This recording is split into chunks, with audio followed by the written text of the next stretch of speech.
sini aja ya, berdaya.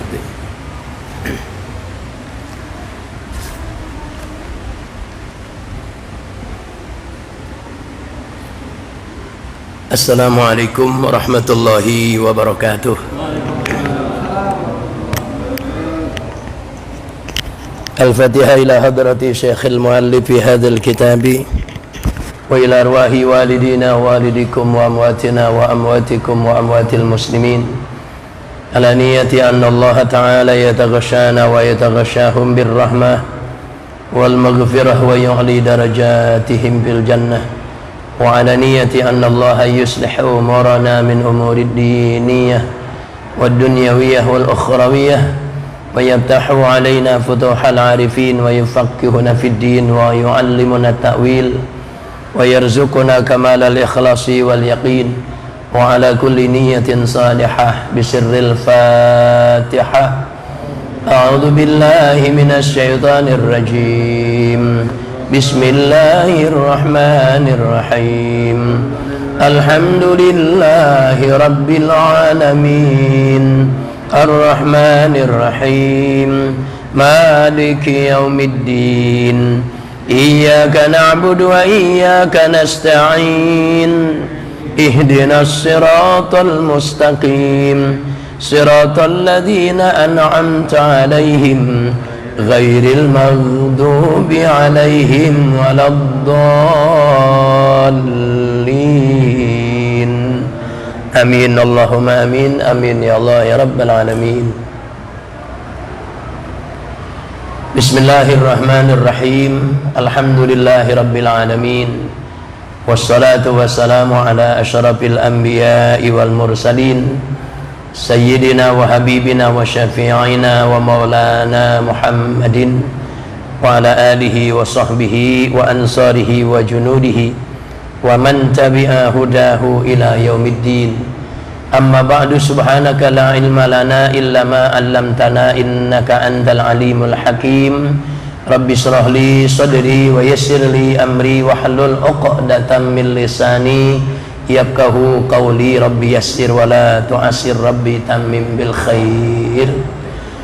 Para bapak dan ibu, saudara-saudari, hadirin hadirat jamaah salat zuhur Masjid Jami Subul Salam yang sangat saya hormati dan saya cintai, wabil khusus segenap DKM Dewan Kemakmuran Masjid Subul Salam, para asatiz, walhasil semua yang sudah meluangkan waktu untuk sholat zuhur berjamaah di masjid yang kita banggakan ini, kemudian berkenan melanjutkan kegiatan rutin kita seperti biasa yang tadi disampaikan oleh Pak Ustadz Misbah.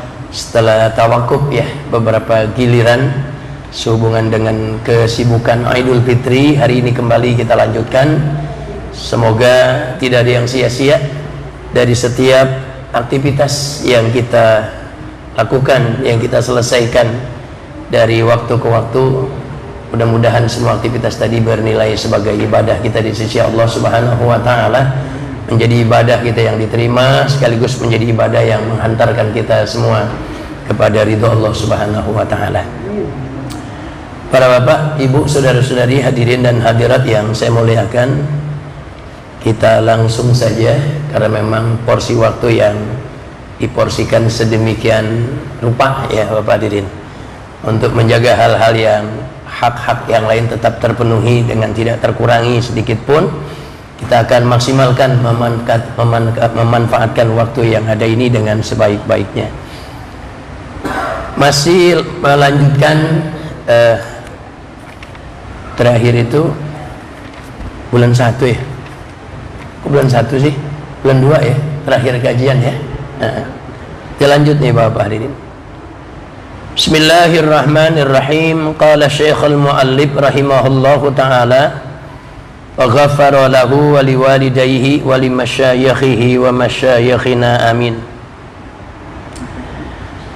Wa ruya an Abdillah ibn Mas'urin al-Hashimi qala Ja'a rajulun ila Nabi sallallahu alaihi wasallam wa qala ji'tuka litu'allimani min ghara'ibil ilmi. Qala ma sana'ta fi ra'sil ilmi? Qala wa ma ra'sul ilmi? Qala hal arabta rabba azza wa jal? Qala na'am. Qala famaza fa'alta fi haqqih? Qala ma sya Allah. Qala wa hal arabta al-mauta? Qala na'am. Qala famaza a'datta lah? Qala ma sya Allah. Qala idhab fahkum ma hunaka summa ta'ali hatta u'allimaka min ghara'ibil ilmi ila akhiril hadis. Bapak hadirin, setiap Selasa pekan pertama kajian bersama saya, rujukan atau referensinya yang kita baca ini adalah salah satu dari karya seorang ahli tafsir, ahli hadis, ahli fiqih, itu Al-Imam Syekh Abul Lais As-Samarqandi, yakni kitab Tanbihul Ghafilin, ya, baru awal-awal ya, masuk halaman 8, ya. Qala al-musannif rahimahullah wa ruya an Abdullah bin Mas'ud al-Hashimi, dan diriwayatkan dari Abdullah bin Mas'ud al-Hashimi. Ini pasti sanadnya Pak ada, tapi beliau tidak kemukakan, disimpan saja di dalam pengetahuan beliau, tidak dari pulan tidak gitu. Ini memang adalah tradisi yang seperti itu dibiasakan oleh sebagian ulama. Qala, beliau berkata, ja'a rajulun ila Nabi sallallahu alaihi wasallam, pernah datang seseorang kepada Nabi sallallahu alaihi wasallam. Tidak disebutkan namanya siapa nih, tapi seorang yang meskipun tidak dikenal namanya siapa, itu Bapak hadirin, ketika mereka atau orang tersebut bagian dari sahabat Nabi, maka kredibilitas diyakininya sangat kredibel, buat dipercayai, buat diyakini, punya kredibilitas yang tinggi, ya. Waqala, lantas dia berkata kepada Nabi setelah berada di hadapan Nabi, jituka litu'allimani min ghara'ibil ilmi, aku datang kepada engkau agar engkau ajarkan kepadaku dari ilmu-ilmu yang gharib. Gharib itu apa sih? Asing, ya, ilmu-ilmu yang enggak aneh-aneh gitu Bapak hadirin, ya. Agak aneh juga ya, dia datang kepada Nabi sallallahu alaihi wasallam, setibanya di hadapan Nabi dia sampaikan, minta agar Nabi ajarkan ilmu yang aneh-aneh gitu, ilmu yang gharib-gharib gitu, ya, ilmu yang tidak umum Bapak hadirin, ya. Ya karena memang nanti ilmu ya ada yang umum, ada yang tidak umum. Ada yang ketika ilmu itu umum dibahas di depan umum tidak ada masalah sama sekali, tapi ketika ilmu itu dia tidak umum dibahas di depan umum, boleh jadi sebagian yang umum tadi, ya, karena keterbatasan ini itunya menganggap ilmu itu dianggap aneh. Nah, ketika diajukan permohonan semacam itu di hadapan Nabi, Nabi bertanya, ma sana'ta fi rasil ilmi, apa yang kau sudah perbuat di dalam rasul ilmi, puncaknya ilmu gitu. Rasul sama anak kepala, dari puncaknya ilmu. Qala, ini si rajul tadi, orang ini malah mengajukan pertanyaan lagi, wa ma rasul ilmi, memangnya puncak ilmu itu apa? Nah, ini Bapak hadirin, kita kan kalau dalam persoalan ilmu ini kita disuruh betul ya, diperintah betul untuk mencari ilmu, terutama ilmu syariat pastinya ya. Tentunya ilmu syariat ini terutama yang memang sifatnya perdoain apalagi, ya. Orang ini malah tanya, emang puncak ilmu itu apa ya Rasulullah? Qala, Nabi bertanya lagi, hal arabta rabba azza wajal, apakah engkau telah kenal terhadap Tuhan azza wajal? Kamu sudah ma'rifat belum terhadap Allah azza wajal? Kadang-kadang kalau kalimatnya ma'rifat suka dianggap tinggi banget kajiannya, ma'rifat, padahal ma'rifat itu artinya kenal gitu. Apakah engkau telah kenal terhadap Rabb, Tuhan azza wajal? Qala, maka si laki-laki tadi jawab, na'am, ya, saya kenal Allah azza wajal. Begitu dia jawab iya, dia telah kenal, Bapak, Ibu-ibu, hadirin hadirat, Nabi ajukan lagi pertanyaan, famaza fa'alta fi haqqih, kalau engkau katakan kau telah kenal kepada Allah azza wajal, lantas apa yang telah engkau lakukan untuk memenuhi haknya Allah azza wajal? Qala, laki-laki tadi menjawab, masya Allah, kalimat keterkaguman, masya Allah, apa-apa yang Allah kehendaki gitu. Ya, kagum sambil diiringi serta kaget Bapak hadirin. kagum sambil diiringi rasa kaget. Masya Allah, apa-apa yang Allah kehendaki. Lantas Nabi tanya lagi, wahal araftal mauta, dan apakah engkau paham tentang kematian? Gitu. Ini baru ketemu kita udah ngomongin mati nih. Memang waktu itu bahasan ahwalu sadaidil maut ya, huru-hara dahsyatnya kematian ya gitu ya. Apakah engkau paham apa itu kematian? Qala na'am. Rupanya nih orang jawab, iya, saya tahu. Bagaimana itu kematian? Mungkin bukan prosesnya, Pak. Ya, mungkin bukan prosesnya, tapi apa yang pasti akan terjadi kematian itu dan apa yang terjadi setelah kematian. Ya, mungkin prosesnya sih nggak banyak yang tahu, kecuali yang tahu yang para ahli dokter-dokter yang tahu deh gitu proses kematian itu bagaimananya gitu, Bapak hadirin. Dia jawab na'am. Qala, lantas Nabi ajukan lagi pertanyaan, pamaja a'datta lahu. Loh, kalau kamu sudah paham apa itu kematian, lantas apa yang telah engkau persiapkan untuk kematian itu? Pertanyaan dalam ini baru, ya. Qala, maka laki-laki tadi menjawab, Masya Allah, apa-apa yang Allah kehendaki. Begitu Nabi mendengar jawaban si laki-laki tadi, ketika dia bertanya tentang puncak ilmu itu apa, Nabi kembali ajukan pertanyaan, apa kamu kenal kepada Allah? Dia jawab iya. Kamu kenal pada kematian? Dia jawab iya. Ketika ditanya, kalau kamu kenal Allah, apa yang sudah kamu penuhi yang menjadi haknya Allah? Dia jawab, Masya Allah. Ketika dia ditanya, apa yang telah kau persiapkan untuk kematian yang kau jawab, kau paham tadi, dia pun menjawab, Masya Allah. Maka Nabi mengatakan, idhab fahkum ma hunaka summa ta'ali u'allimaka min garaibil ilmi hatta u'allimaka min garaibil ilmi. Kalau begitu pergilah engkau dan hukumkanlah, berikanlah keputusan akan apa yang ada di sana, ya.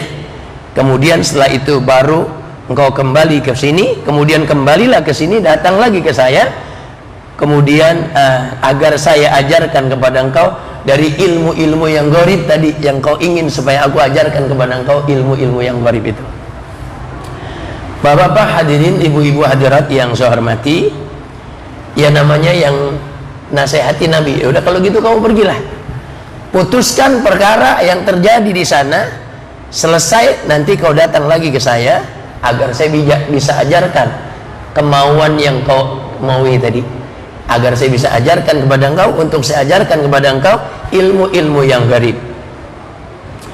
Bapak hadirin, tidak diceritakan berapa lama, tetapi falamma ja'ahu ba'da sinin, ya, persisnya tidak dijelaskan. Maka tatkala datang lagi itu si laki-laki kepada Nabi sallallahu alaihi wasallam ba'da sinin, setelah beberapa tahun. Kan kalau beberapa tahun berarti nggak persis berapanya ya. Kita nggak bisa menduga persis beberapa tahun itu berapa lama gitu, ya. Tapi karena kalimatnya setelah beberapa tahun, berarti perginya laki-laki ini dalam waktu yang cukup lama, ya. Kemudian dia datang lagi kepada Nabi sallallahu alaihi wasallam. Di hadapan Nabi, Nabi mengatakan, qala sallallahu alaihi wasallam, do' yadaka ala qalbi. Sekarang kau letakkan tanganmu di atas hatimu, ya.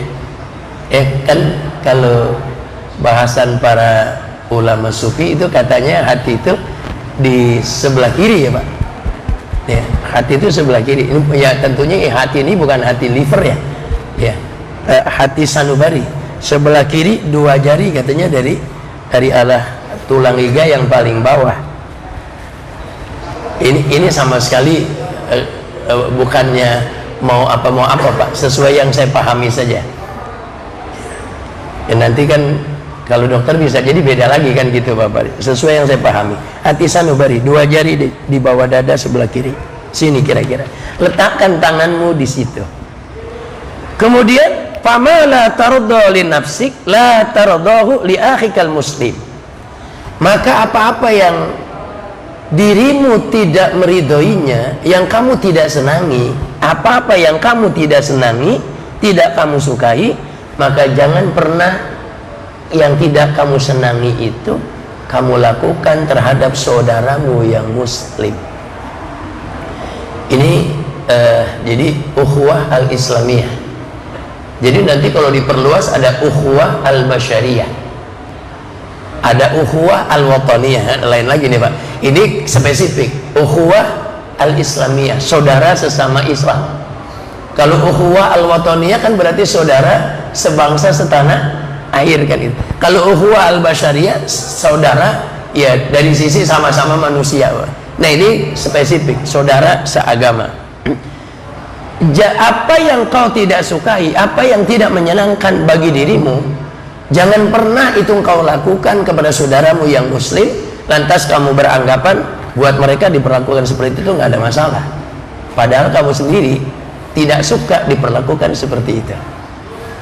Jadi Bapak hadirin, kira-kira terjemah makna murad, terjemah simpelnya, globalnya, apa yang tidak kau sukai jangan kau lakukan itu kepada saudaramu, gitu ya.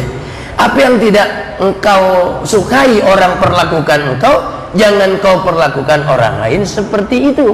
Kamu sendiri nggak suka, masa yang kau tidak suka diperlakukan orang lantas itu engkau perlakukan orang lain? Itu yang pertama. Kemudian wa ma raditahu li nafsik fardahu li akhikal muslim. Dan apa-apa yang kau justru ridho untuk dirimu, yang bikin kamu senang, maka lakukan itu terhadap saudaramu yang muslim agar dia pun senang. Jadi Bapak hadirin, apa-apa yang orang perlakukan kepadamu dengan perlakuan yang bikin kamu senang, maka perlakukanlah saudaramu yang muslim seperti orang memperlakukan kamu yang bikin kamu senang. Perlakukanlah mereka seperti itu. Setelah Nabi tunjukkan itu Bapak hadirin, Nabi mengatakan wa huwa min ghara'ibil ilmi. Kalau kamu minta tadi diajarkan kepadaku ilmu yang gharib-gharib, maka itulah ilmu yang gharib. Masya Allah. Jadi dianggap ilmu yang asing. Kalau kamu minta diajarkan kepadaku ilmu yang asing, ilmu yang aneh, itu dia ilmu yang aneh. Bapak Ibu sekalian yang saya hormati, kalau dilihat omongannya si seseorang ini ya, kan kayaknya kayak ilmu yang seperti apa gitu Pak. Ternyata jawaban Nabi kita Shallallahu Alaihi Wasallam adalah ilmu yang berkaitan langsung dalam aktivitas banyak masyarakat muslim. Apa yang menyenangkan kamu diperlakukan orang? Kira-kira kan gitu Pak. Begini, begitu kau perlakukan orang lain. Apa yang tidak menyenangkan kepadamu ketika orang perlakukan perlakuannya terhadap engkau, perlakuan yang tidak menyenangkan dilakukan oleh orang lain kepada dirimu, jangan kamu lakukan itu terhadap orang lain. Masya Allah. Jadi gharaibul ilmi, ilmu yang aneh-aneh adanya di situ. Dengan kata lain, Bapak hadirin, ibu-ibu hadirat yang saya hormati, bahwa pencapaian kepada kesempurnaan akhlak, dan ketika itu ada kajiannya, ada ilmunya yang bisa menyampaikan kepada kesempurnaan akhlak, maka itulah yang dimaksud dengan gharibul ilmi, ilmu yang asing.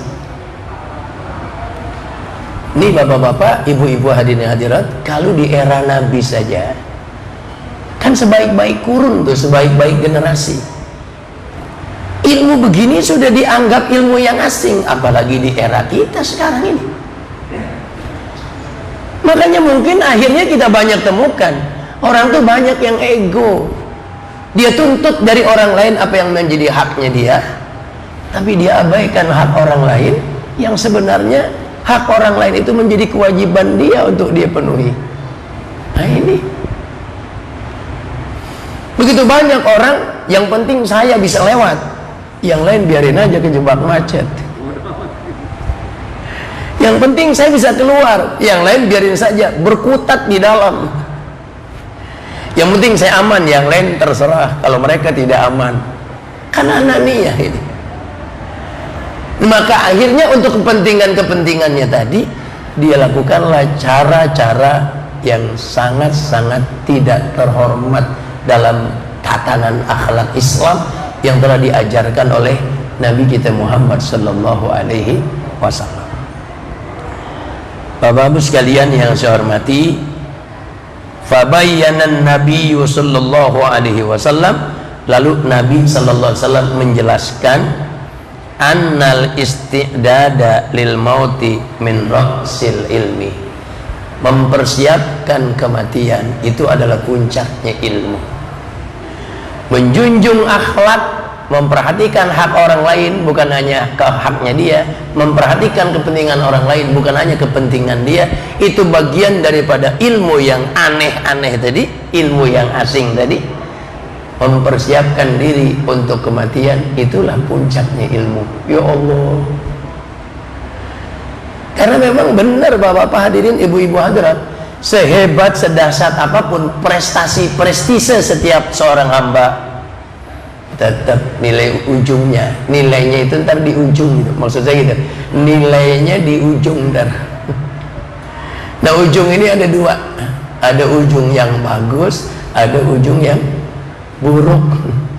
Ujung yang bagus husnul khotimah, ujung yang buruk su'ul khotimah. Nah, kalau kematian yang dipersiapkan, bapak hadirin, besar harapan untuk punya ujung yang bagus atau husnul khotimah. Itu rasul ilmi. Ya bapak-bapak, saudara-saudara sekalian, ibu-ibu, saudara-saudari yang saya hormati, ya orang boleh menjadi siapa saja, orang boleh berprofesi apa saja, orang boleh menduduki kedudukan setinggi apapun sesuai dengan cita-cita dia, boleh saja. Tapi tetap saja ujungnya selesai.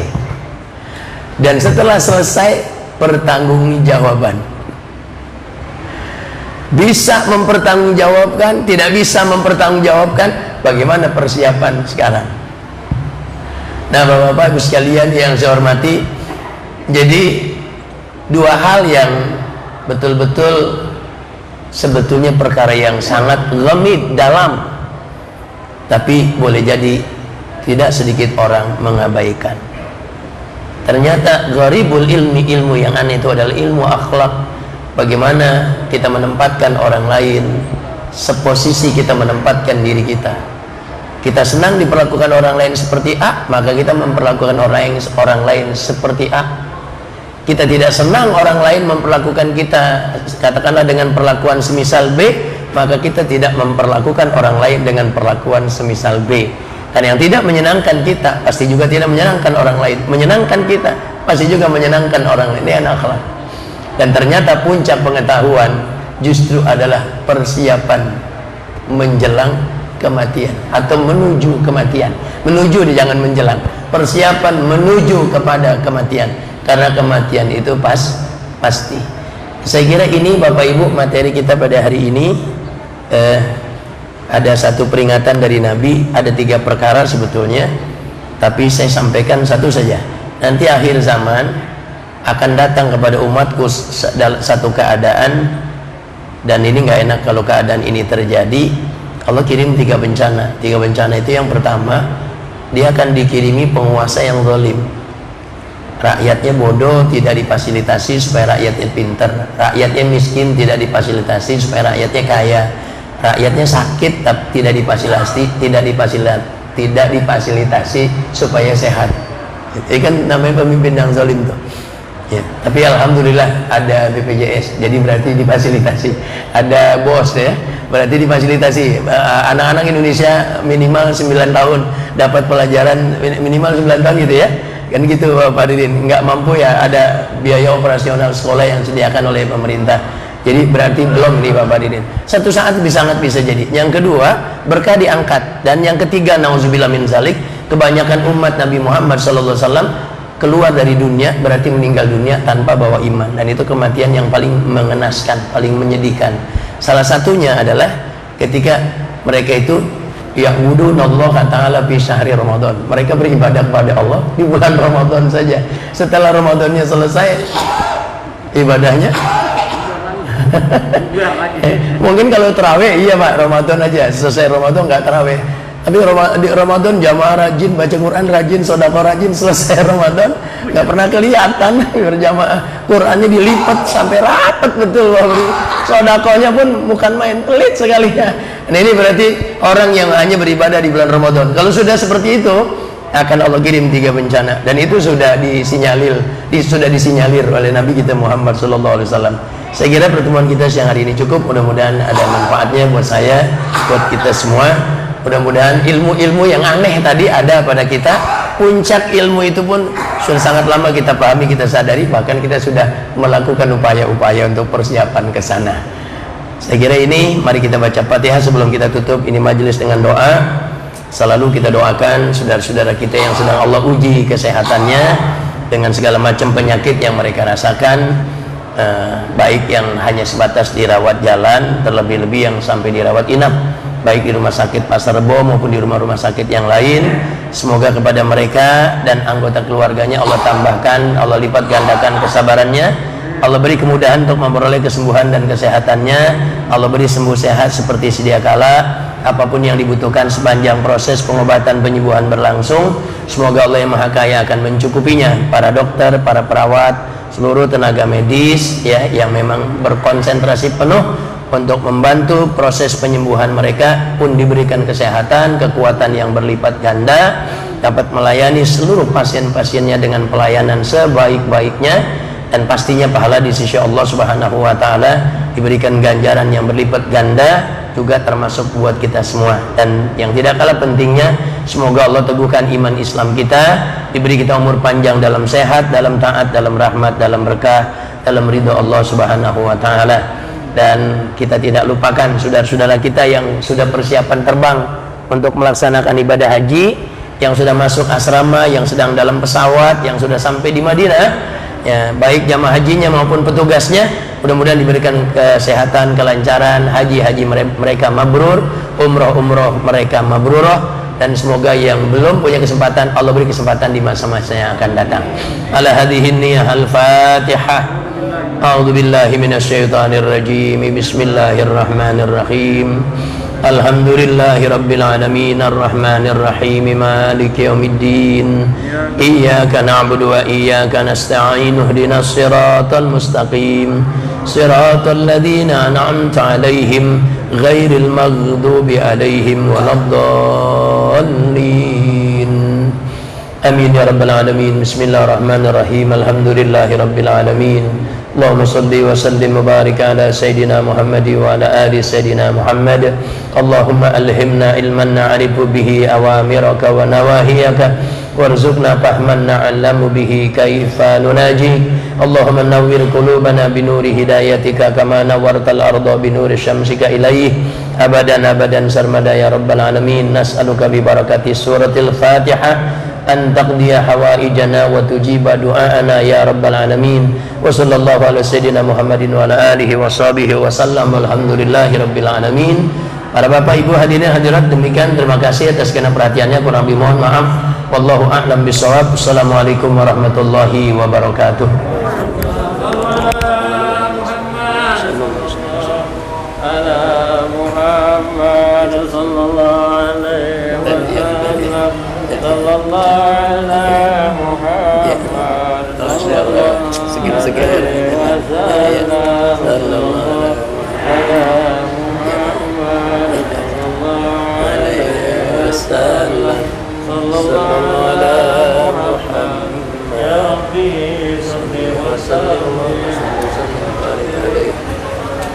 Kita